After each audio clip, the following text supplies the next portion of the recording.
अस्सलाम वालेकुम। आज है यूनिट 1 के न्यूमेरिकल्स। इसमें जो क्वेश्चन नंबर 1 है उसमें आपको क्वांटिटीज़ को लिखना है प्रीफिक्सेस की फॉर्म में। ठीक है, सबसे पहले जो आपके पास है ए, उसमें आपके पास ये आ रहा है 5000 ग्राम्स। इनमें आपने प्रीफिक्सेस क्या होता है, मीन्स के 10 की पावर आपके पास यहाँ पे 10 की पावर में आपने इनको कन्वर्ट करके लिखना होता है। ठीक है, तो अब हम यहाँ पे इसको किस तरह से लिखेंगे, 5 तो आपने यहाँ पे अलग कर लिया ना, और अब आपने यहाँ पे कितने जीरो हैं, 3 जीरो, तो आपने 1 के साथ 3 जीरो लगा लेने। आप ये देखें इसके साथ 3 जीरो है ना, तो हम 10 की पावर में 3 लगा देंगे। 3 जीरो है तो आपने 10 की पावर 3 बना देना है। 10 की पावर 3 अगर आप प्रीफिक्सेस वाला टेबल देखें तो 10 की पावर 3 क्या होता है, के किलो में आता है। तो हमने इसकी जगह डायरेक्ट केजी लगा देना है, जी ये वाला था, तो आपके पास ये बन जाएगा 5 kg। नेक्स्ट अब आपके पास ये है 2 के साथ यहाँ पे आपके पास लगे हुए हैं 6 जीरोस, तो उसको हमने किस तरह से लिखना है, 2 उसके साथ आपने पहले इसको सेपरेट कर लेना है सारे जीरो को 1 के साथ, फिर आपने काउंट कर लेने हैं कितने जीरोज हैं, जितने जीरोज हैं उनको आपने 10 की पावर में लिख देना है। 6 जीरो थे तो 6 की पावर में लिख देना है। 10 की पावर 6 क्या होती है, मेगा, तो ये आपके पास 2 मेगा वाट आ गया। ठीक है, इसकी जगह पे आपने इसको रिप्लेस कर देना होता है इसके प्रीफिक्स के साथ पार्ट में। तो हमारे पास एक तो आपके पास यहाँ पे ये वाला नंबर है और एक यहाँ पे उन्होंने खुद आपको ये के दिया हुआ है, किलो दिया हुआ है। तो उसमें हम क्या करेंगे कि इसमें आपने ये करना है कि यहाँ पे तो आपने पहले इसको एज इट इज लिख देना है, और ये वाला जो के है ना, इसका तो हमें पता है ना कि के क्या होता है, 10⁻³ होता है। अब देखें तो यहाँ पे बेसिस सेम होती हैं तो पावर्स ऐड हो जाती हैं, ये बात आपने याद रखनी है। बेसिस कौन सी होती है, ये वाली जो नीचे वाली नंबर्स होते हैं ना, इनको बेसिस बोलते हैं, और ये जो ऊपर वाले हैं ये आपके पास पावर्स होती हैं।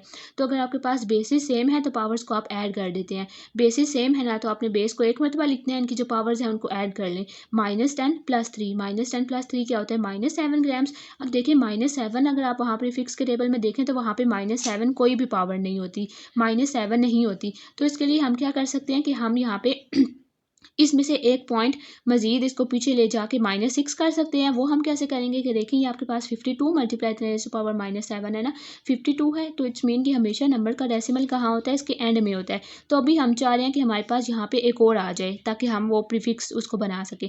तो ये वाला जो डेसिमल है इसको हम मूव कर देंगे एक पॉइंट पीछे। तो जब भी हम डेसिमल को एक पॉइंट पीछे मूव करते हैं तो 10⁻⁻ जितने स्टेप पीछे मूव करते हैं उतने स्टेप हम ऊपर लिख देते हैं। कितने स्टेप मूव किए, एक स्टेप मूव किया ना, तो यहाँ पे आ जाएगा 1।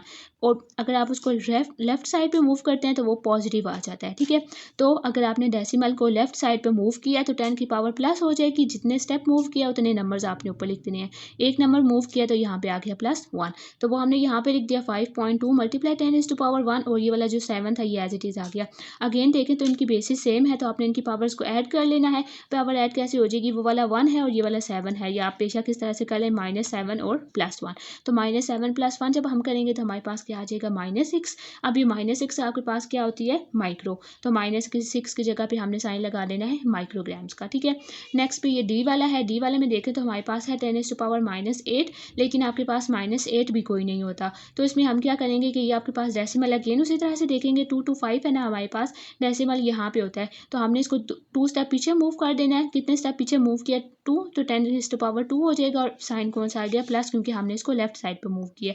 तो यहाँ पे हो गया 10⁻², और ये वाला 8। अगेन इनकी बेसिस सेम है तो पावर्स आपने इनकी ऐड कर लेनी है। पावर ऐड कैसे करेंगे, -8 + 2 कर लें या 2 - 8 कर लें, तो आपके पास -6 आ जाएगा। -6 अभी हमने क्या किया था, माइक्रो होता है, तो आपने यहाँ पे लगा देने माइक्रो। नेक्स्ट है इसका क्वेश्चन नंबर 2। इसमें वो आपको पूछ रहे हैं, आपको कह रहे हैं कि जो प्रीफिक्सेस हैं माइक्रो, नैनो और पिको, ये एक दूसरे से के साथ कैसे रिलेट करते हैं। तो अब ये वाली यहाँ पे मैंने लिख दिया, माइक्रो आपके पास 10⁻⁻6 होता है, नैनो 10⁻�9 और पिको 10⁻⁻12। तो अब इसमें आप ये कर सकते हैं कि कोई भी एक ले लें और उनको बाकी दो के साथ सॉल्व कर लें। मीन्स कि आप माइक्रो ले लें, माइक्रो को एक बार नैनो में कन्वर्ट करें और माइक्रो को ही एक बार पिको में कन्वर्ट करें, या आप नैनो को ले लें, नैनो को एक मरतबा माइक्रो में कन्वर्ट कर लें और नैनो को ही एक मरतबा पिको में कन्वर्ट कर लें। तो मैंने माइक्रो लिया, उसको एक मरतबा मैंने पिको में कन्वर्ट किया और एक मरतबा मैंने नैनो में कन्वर्ट किया। ठीक है, तो सबसे पहले देखिए आपके पास माइक्रो क्या होता है, 10⁻⁻6, और इसको मैंने किस में कन्वर्ट किया, पहले पिको में। तो पिको आपके पास क्या होता है, 10⁻⁻12। इनकी पावर्स में देखें तो कितना डिफरेंस है, ये वाला 6 है, ये वाला 12 है। इट्स मीन कि हमें 10⁻6 मजीद चाहिए कि हमारे पास 12 बन सके। ठीक है, तो उसके लिए आपने क्या करना है, देखें ये 6 है और ये 12 है, तो यहाँ पे कितना डिफरेंस है, 6 का डिफरेंस है ना, तो हमने 10⁻6 यहाँ पे लेना है, लेकिन हमने उसको मल्टीप्लाई किया तो हमने उसको डिवाइड भी करना है। और आप यहाँ पे इसको ऐड नहीं कर सकते, क्योंकि जब हम ऐड करेंगे तो बेसिस सेम है तो पावर्स ऐड हो जाएंगी, तो वो -6 + 6 होकर 0 हो जाएगा। तो हमने ऐड नहीं करना, हमने मल्टीप्लाई करना है 10⁻6 के साथ। तो जब हम मल्टीप्लाई करें तो हमने उसको डिवाइड भी करना है, ठीक है, डिवाइड हो गया। अब देखें तो हमने ये जो फ्रैक्शन फॉर्म है ना, इसको हमने यहाँ से कन्वर्ट करना है। वो कैसे करते हैं, ऊपर वाला जो न्यूमिनेटर होता है वो तो आपके पास एज इट इज़ ही हो जाता है, लेकिन अगर डिनोमिनेटर को आपने ऊपर लेके जाना होता है तो उसकी जो पावर होती है वो हमेशा नेगेटिव हो जाती है। अगर आपने डिनोमिनेटर को नीचे से ऊपर लेके जाना है या न्यूमिनेटर को ऊपर से नीचे लाना है तो उनकी पावर हमेशा उनके साइन नेगेटिव, अगर पॉजिटिव था तो नेगेटिव में हो जाता है, नेगेटिव था तो वो पॉजिटिव में हो जाता है। तो ये देखें ये वाला सिर्फ यहाँ पे पॉजिटिव में था ना, तो जब हम यहाँ पे इसको ऊपर ले गए हैं तो ये नेगेटिव में हो गया। अब हमने क्या करना है कि ये जो नेगेटिव और नेगेटिव है इनको हमने कंबाइन कर लेना है। तो ये आपके पास क्या हो जाएगा, 10⁻6 -6, तो 10⁻12 हो जाएगा, और ये जो पॉजिटिव था ये यहाँ पे एज इट इज़ आ जाएगा। अब देखें तो इस तरह से हमारे पास 10⁻12 आ गया है। वो यहाँ पे क्या था, पीको था, तो आपने उसकी जगह पे पीको लगा देना है, तो इसमें कि 1 माइक्रो इक्वल्स टू 10⁻6 पीको हो जाएगा। अब हमने इसको माइक्रो को कन्वर्ट करना है नैनो में, तो वहाँ पे देखें कितना डिफरेंस है, 3 का डिफरेंस है, 3 का डिफरेंस है। इट्स मीन कि हमने इसको मल्टीप्लाई करना है 10⁻3 के साथ भी और डिवाइड भी उसी के साथ करना है। डिवाइड किया तो आपने उसको ऊपर लेके जाना है तो वो नेगेटिव हो जाएगा। अब अगेन जो नेगेटिव है उनको आप सॉल्व करेंगे, -6 -9 करेंगे तो आपके पास -6 -3 करेंगे तो -9 आ जाएगा, मल्टीप्लाई 10⁻3। अगेन देखें तो यहाँ पे -9 आ गया। -9 क्या होता है, यहाँ पे आपके पास नैनो, तो इट्स मीन कि आपके पास आ रही है वाला आपने उसी तरह से लिखना है, इसकी जगह पे आपने नैनो कर देना है, तो इट्स मीन कि 1 माइक्रो आपके पास हो जाएगा 10⁻3 नैनो। तो वो यहाँ पे मैंने कर लिया। यहाँ पे देखें तो 1 माइक्रो इक्वल्स टू 1 माइक्रो, तो इट्स मीन कि ये वाले दो भी एक दूसरे के इक्वल हो जाएंगे। तो यहाँ पे मैंने इन सबको कंबाइन कर दिया कि 1 micro equals to 10⁻3 nano equals to 10⁻6 pico. Next है ये थर्ड वाले में उन्होंने बोला कि your hair grow at the rate of 1 millimetre per day, ठीक है। यहाँ पे आपने ध्यान रखना है कि 1 मिलीमीटर पर डे है, इसको हमने कन्वर्ट करना है नैनोमीटर पर सेकंड में। पर डे था तो उसको हमने कन्वर्ट करना है पर सेकंड में। यहाँ पे मैंने पहले ग्रोथ रेट लिख लिया कि वो आपके पास क्या था, 1 मिलीमीटर पर डे। पर का क्या मतलब होता है, डिवाइड में। इट्स मीन कि ये वाला जो इसके पर की बाद वाली चीज़ है वो आपके पास डिवीजन में आ रही है। तो मैंने क्या किया, 1 मिलीमीटर डिवाइडेड बाई डे कर लिया। अब आपके पास मिली का प्रीफिक्स क्या होता है, 10⁻⁻3। तो इस मिली को हमने ख़त्म करना था ना, इसको हमने क्यों ख़त्म करना है, क्योंकि देखें हमें यहाँ पे नैनो चाहिए मिली की जगह पे, तो इसके लिए पहले हमने इसको ख़त्म कर लिया। 10⁻3 आ गया, इसका प्रीफिक्स आपने कर लिया। ये वाला जो मीटर था ये एज इट इज़ आ गया, और अभी डे भी फिलहाल एज इट इज़ आ गया। यहाँ पे देखें तो ये आपके पास s की पावर -1 है, इट्स मीन कि सेकंड की पावर -1 है, तो इसको हम कैसे रीड करेंगे, पर सेकंड। तो इट्स मीन कि ये जो पर डे है इसको हमने कन्वर्ट करना है सेकंड में। तो हमने अब डे को कन्वर्ट करना है सेकंड में, तो वो हम कैसे करते हैं, देखें एक डे में आपके पास 24 आवर्स होते हैं, 1 आवर में 60 मिनट एंड अगेन 1 मिनट में 60 सेकंड। तो अगर आपने एक दिन का हिसाब लगाना है कि एक दिन में कितने सेकंड्स हैं, तो आपने क्या करना है, 24 को मल्टीप्लाई करना है 60 से, क्योंकि मिनट्स हैं, अगेन 60 में क्योंकि सेकंड है। तो 24 × 60 हमारे पास क्या हो जाएगा, 86400 सेकंड। तो ये हमारे पास सेकंड आ गए हैं, तो अब वो हमने यहाँ पे सेकंड की जगह पे लिख दिए हैं, ठीक है। अब आपने ये करना है कि जो इनके नंबर्स हैं ना उनको आप सिंपली यहाँ पे डिवाइड कर लें। ये वाला नंबर इसके साथ डिवाइड करेंगे तो आपके पास ये आ जाएगा। मीटर को भी फिलहाल वहाँ पे रहने दें, और ये वाला जो सेकंड है इसको यहाँ नीचे ही रहने दें। अब देखें तो ये वाला नीचे यहाँ पे नहीं, हमने इसको नीचे हम इसको नहीं रहने दे सकते, वो क्योंकि हमें यहाँ पे इसको पर सेकंड की फॉर्म में बनाना है, मीन्स कि इसकी पावर नेगेटिव में होनी चाहिए। तो वो कैसे होगा, जब हम इसको यहाँ से ऊपर शिफ्ट करेंगे। अभी मैंने आपको पिछले क्वेश्चन में बताया था कि जब हम नीचे से ऊपर शिफ्ट करते हैं तो उनकी पावर देखें, जिसकी चीज़ की भी कोई पावर नहीं होती, इट्स मीन कि उसकी पावर 1 है। तो यहाँ पे s की पावर 1 है, इसको जब हमने ऊपर शिफ्ट कर दिया तो s की पावर -1 हो गई है, ठीक है। अब देखें तो अब हमारे पास यहाँ पे कितनी क्या डिफरेंस है, सिर्फ क्या है, हमें यहाँ पे अभी नैनो चाहिए। तो नैनो क्या होता है, 10⁻⁻9, लेकिन हमारे पास क्या है, 10⁻8। इट्स मीन कि हमें यहाँ पे अभी एक -1 मजीद चाहिए। अब हमें जो चाहिए ना 10 की पावर में, वो माइनस साइन के साथ चाहिए। तो माइनस साइन हमारे पास कब आता है, जब हम इस डेसिमल को मूव करते हैं राइट साइड पे, ठीक है। तो अब हमें यहाँ पे क्या चाहिए, 1 चाहिए। तो इट्स मीन कि हमने इस डेसिमल को मूव करना है एक स्टेप, और किस साइड पे मूव करना है, राइट साइड पे, क्योंकि हमें नेगेटिव के साथ चाहिए। तो इट्स मीन कि ये वाला जो नेगेटिव था, ये वाला जो डेसिमल था, इसको आपने एक स्टेप आगे मूव कर लिया है। तो ये आपके पास 11.57 हो जाएगा। इसको आगे मूव करने की वजह से 10⁻1 हो जाएगा, और ये वाला as it is again basis same है, पावर्स को ऐड कर लें, -1 -8 -9 हो जाएगा। अगेन आप -9 की जगह पे आप उसकी प्रीफिक्स लगा दें, तो 10⁻⁻9 अब हमारे पास क्या होती है, नैनोमीटर पर सेकेंड। ये आपके पास फाइनल आंसर आ जाएगा। नेक्स्ट इनको हमने लिखना है इनकी स्टैंडर्ड फॉर्म में। अगेन उसी तरह से आप देख लें, स्टैंडर्ड फॉर्म क्या होती है कि आपके पास जो फर्स्ट नंबर है ना उसके बाद डेसिमल आना चाहिए, ठीक है। तो अभी यहाँ पे आपके पास 8 है, तो इट्स मीन कि आपके पास 8 के एंड में पॉइंट लगा हुआ है, हमने इसको कहाँ पे मूव करना है, यहाँ पे, ठीक है। तो अब देखें, अब हमारे पास ये क्या था, 1168, हमारे पास डेसिमल अभी कहाँ है, यहाँ है, तो हमने इसको कहाँ मूव करना है, 1 2 3 स्टेप मूव करना है। किस डायरेक्शन में मूव करना है, हमने इसको लेफ्ट डायरेक्शन में। तो लेफ्ट के लिए क्या करते हैं, 10⁻³ तो होगा, लेकिन लेफ्ट के लिए वो क्या किस साइन के साथ होता है, पॉजिटिव के साथ। तो 10⁻+3 हो जाएगा, और ये वाला यहाँ पे -27 एज इट इज़ आ जाएगा। अगेन बेसिस सेम है, पावर स्क्वायर कर लेंगे तो आपके पास आंसर आ जाएगा। अगेन यहाँ पे भी उसी तरह से हमें यहाँ पे पॉइंट मूव करना है, यहाँ पे एक स्टेप पीछे मूव करेंगे, मीन्स के 10⁻1, अगेन पावर्स ऐड करेंगे तो 10⁻6 हो जाएगा।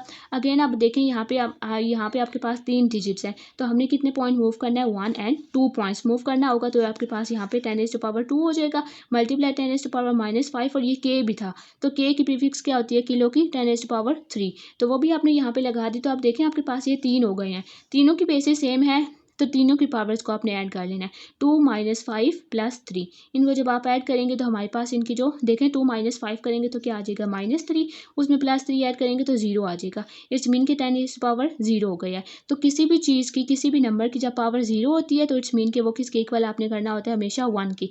किसी भी नंबर की पावर 0 है तो =1 हो जाता है, तो इट्स मीन कि ये वाला पूरा =1 हो गया है। तो 7.25 को 1 से मल्टीप्लाई करेंगे तो 7.25 ही रह जाएगा, और पीछे ग्राम्स एज इट इज़ आ जाएगा। नेक्स्ट पे ये वाला है, तो इस वाले में देखें हमारे पास डेसिमल, अब देखें हमने 0 के पास नहीं होना होता, जो नंबर होता है 0 के अलावा वाले नंबर्स उनमें डेसिमल पहले नंबर के बाद होना चाहिए। देखें यहाँ पे जैसे 3 था, 3 के बाद 7 के बाद 1 के बाद 0 के बाद नहीं। इट्स मीन कि हमने इसको कहाँ पे शिफ्ट करना है, 2 के आगे शिफ्ट करना है। तो इट्स मीन कि आपने इसको 2 स्टेप मूव करना है, लेकिन राइट साइड पे। तो राइट साइड पे मूव करते हैं तो साइन कौन सा आ जाता है, नेगेटिव का, 10⁻2 हो जाएगा। अगेन बेसिस को ऐड कर लेंगे तो आपके पास आ जाएगा 2 × 10⁻10। नेक्स्ट ये 5 वाला है, 5 वाले में हमने इसको लिखना है स्टैंडर्ड फॉर्म में, बिल्कुल उसी तरह से। अगेन देखें, अब आपके पास यहाँ पे पॉइंट कहाँ पे था, यहाँ पे था, तो हमने इसको यहाँ पे शिफ्ट करना है। तो आपके पास कितने पॉइंट पीछे मूव हो जाएगा, 3 पॉइंट, तो 10⁻3 हो जाएगा। इसमें हमने इनके यूनिट्स को नहीं छेड़ना, ठीक है। यहाँ पे भी देखें तो आपके पास पॉइंट यहाँ पे हमने कहाँ पे शिफ्ट करना है, यहाँ पे, तो कितने स्टेप हो जाएंगे, 1 2 3 4 और 5 स्टेप, तो आपके पास 10⁻5 हो गया है। यहाँ पे टोटल गिने कितने जीरोज हैं, 8 हैं, तो हमने इसको 8 स्टेप पीछे मूव करना है, तो इट्स मीन कि 10⁻8 हो जाएगा। अब यहाँ पे है सेकंड इन अ डे, ये बिल्कुल वैसा है जैसे अभी हमने पिछले वो एक क्वेश्चन किया था पर डे वाला, जिसमें हमने डे को सेकंड में कन्वर्ट किया था। तो 24 × 60 क्योंकि एक दिन में 24 आवर्स हैं, 24 आवर में 60 मिनट्स एंड देन 60 सेकंड, तो आपने इन सबको मल्टीप्लाई कर लेना है, तो आपके पास आपका आंसर आ जाएगा। नेक्स्ट है ये वाला आपके पास 6 वाले में उन्होंने बोला कि जब आपने वर्नियर कैलिपर को क्लोज किया है तो उसका जो 0 है वर्नियर कैलिपर का, वो मेन की राइट साइड पे 4 डिवीजन हो गया है। देखें, जो आपके पास वर्नियर कैलिपर होता है ना, उसमें आपके पास 2 स्केल्स होते हैं। एक स्केल आपके पास इनर होता है जिसको हम उसका मेन स्केल बोलते हैं, और एक आपके पास आउटर स्केल होता है जिसको हम वर्नियर स्केल बोलते हैं। अब उन्होंने बोला है कि आपके पास जो उनकी जो लाइन इंटरसेक्ट कर रही है ना, एक दूसरे के साथ कोलाइड कर रही है, वो एक पॉइंट पर नहीं कर रही, बल्कि यहाँ वाली, मतलब कि आप इस तरह से सपोज कर लें कि 1 2 3 4, तो यहाँ पे जो चौथी लाइन है ना, 1 2 3 और 4, ये चौथी लाइन यहाँ पे इन दोनों की एक दूसरे के साथ हो रही है, ठीक है। चौथी लाइन हो रही है, तो इट्स मीन के देखें ये इस डायरेक्शन में जा रहा है, तो आपके पास राइट साइड में जा रहे हैं, तो इट्स मीन के ये पॉजिटिव आपके साइन आता है। अगर वो राइट साइड पे मिल रही है, राइट साइड पे कुछ स्टेप आगे हैं, तो इट्स मीन के आपने साइन तो वहाँ पे पॉजिटिव लगाना है।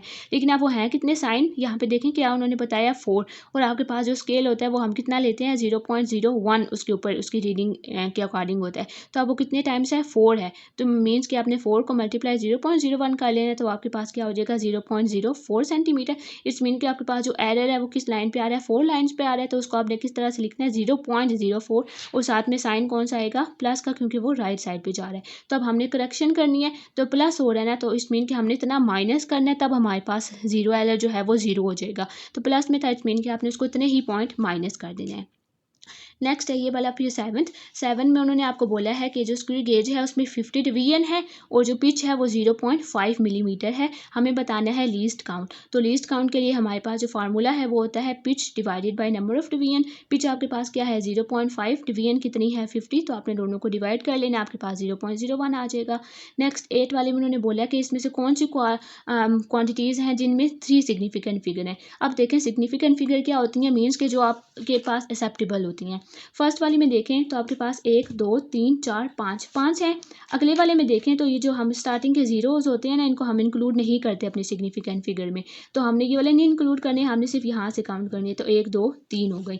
अगेन यहाँ पे देखें तो ये वाली सारी हो जाएंगी, 1 2 3 तीनों हो गई। अगेन यहाँ पे देखें तो 1 2 3 4 हो गई। तो जीरो आपके पास अगर एंड में आ रहा है तो हम उसको लेते हैं, या जीरो अगर दो नंबर्स के दरमियान में आ रहा है तो हम उसको भी काउंट करते हैं। लेकिन जीरो अगर आपके पास स्टार्ट में आ रहा है तो हम उसको काउंट नहीं करते। तो इट मीन कि किस में 3 आई हैं, बी एंड सी में। नेक्स्ट है ये वाला 9th वाला। फिर 9th वाले में उन्होंने बोला है अगेन आपको सिग्निफिकेंट फिगर बतानी है। तो यहाँ पे देखें कितनी है, 1 2 3 4 है यहाँ पे। अगेन यहाँ पे काउंट करें तो ये स्टार्टिंग वाले जीरो हमने ही काउंट करते, तो 1 2 3 3 हो गई हैं। यहाँ पे कितनी है 1 2 3 3 हो गई हैं। यहाँ पे 1 2 3 एंड 4, तो 4 हो गई हैं।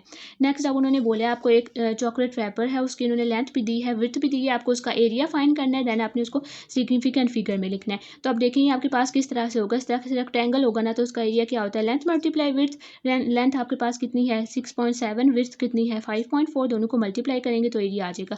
आप देखें तो ये आपके पास कुछ पॉइंट्स में आ रहा है, हमने इसको रीजनेबल करना है। सिग्निफिकेंट फिगर मीन्स कि आप इसको इस तरह से करेंगे, राउंड ऑफ करना है आपने इसको कि होल नंबर में वो किस तरह से आ सकता है। तो ये 36.1, अब देखें आगे ये वाला 1 से स्टार्ट हो रहा है, तो इट्स मीन कि हम इसको आगे वाले को इग्नोर कर सकते हैं। तो आपके पास ये जो रीजनेबल नंबर आ जाएगा सिग्निफिकेंट फिगर में, वो आपके पास सिर्फ आ जाएगा 36 सेंटीमीटर स्क्वायर।